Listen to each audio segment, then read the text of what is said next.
સમાચાર અમૂલ ડેરીની નિયામક મંડળની ચૂંટણીને લઈને પ્રાપ્ત થઈ રહ્યા છે। નિયામક મંડળની ચૂંટણીમાં ભગવો લહેરાયો। 10 બેઠક પર ભાજપ, 2 બેઠક પર કોંગ્રેસ ઉમેદવારનો વિજય થયો। એક વ્યક્તિગત બેઠક ઉપર ભારતીય જનતા પક્ષના ઉમેદવારનો વિજય। કપડવંજ બેઠક ઉપર કોંગ્રેસના ભૂરાભાઈ સોલંકીનો 11 મતે વિજય થયો છે। અમૂલની નિયામક મંડળની ચૂંટણીમાં ભગવો લહેરાયો। બોરસદ બેઠક પર કોંગ્રેસના રાજેન્દ્રસિંહ પરમારનો વિજય થયો। कटलाल, आणंद, पेटलाद, खंभात, मातर बैठक पर भाजपनो विजय। बोरसद ब्लॉक बैठक पर कांग्रेसना राजेन्द्रसिंह परमारनो विजय। आणंद बैठक पर कांति सोढा परमारनो विजय। पेटलाद बैठक पर मीनाबेन पटेल, मातर बैठक परथी भाजपना भगवंतसिंह परमार, कटलाल बैठक पर घेलाजी झालानो विजय थयो छे। 10 बैठक पर भाजप और 2 बैठक पर कांग्रेसना उम्मीदवार जीत्या छे। एक व्यक्तिगत बैठक जेना उपर पण भारतीय जनता पक्षना उम्मीदवारनो विजय थयो।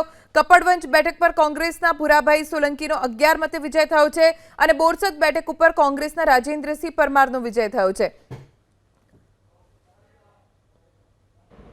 भगવો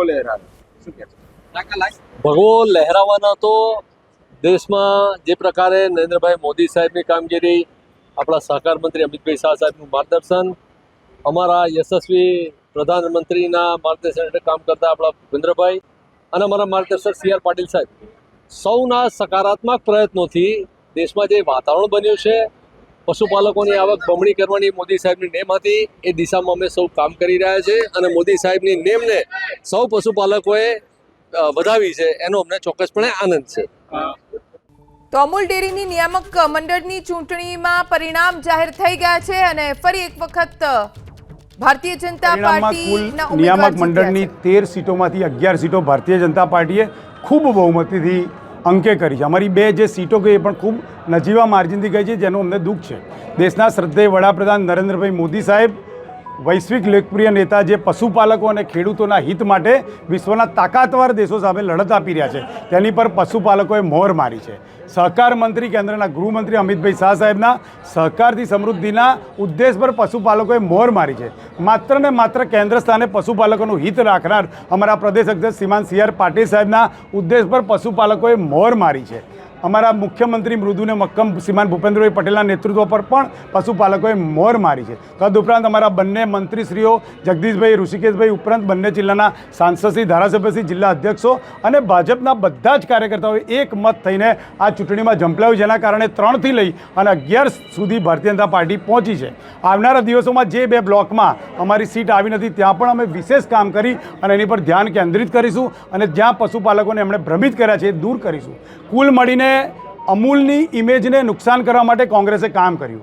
અમૂલ જેવી સમકક્ષ બીજી કોઈ કંપનીને સાથે ભંડોળ લઈને કોંગ્રેસે અમૂલને નુકસાન કરવા માટે કામ કર્યું। આ બધી જ વાતોને આવનારા દિવસોમાં અમે ઉજાગર કરીશું, નીચે ડેરી સુધી જઈશું। આવનારા 100 દિવસના એજન્ડા સાથે અમારા ચેરમેન બન્યા બાદ પશુપાલકોના હિતમાં નવી યોજનાઓ, નવા પ્રકલ્પો સાથે અમે સતત આપની વચ્ચે આવતા રહીશું। અજયભાઈ, ચેરમેન અને વાઇસ ચેરમેનની નિમણૂક ક્યાં સુધી થશે?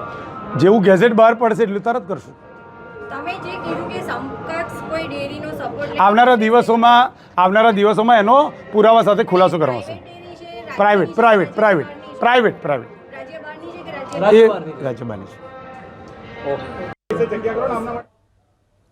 નિયામક મંડળની ચૂંટણી જેના પરિણામ જાહેર થઈ ગયા છે। 10 બેઠક ઉપર ભારતીય જનતા પક્ષના ઉમેદવારોની જીત થઈ છે। એક વ્યક્તિગત બેઠક ઉપર ભાજપના ઉમેદવારની જીત થઈ। 2 બેઠક ઉપર કોંગ્રેસના ઉમેદવારોનો વિજય થયો છે।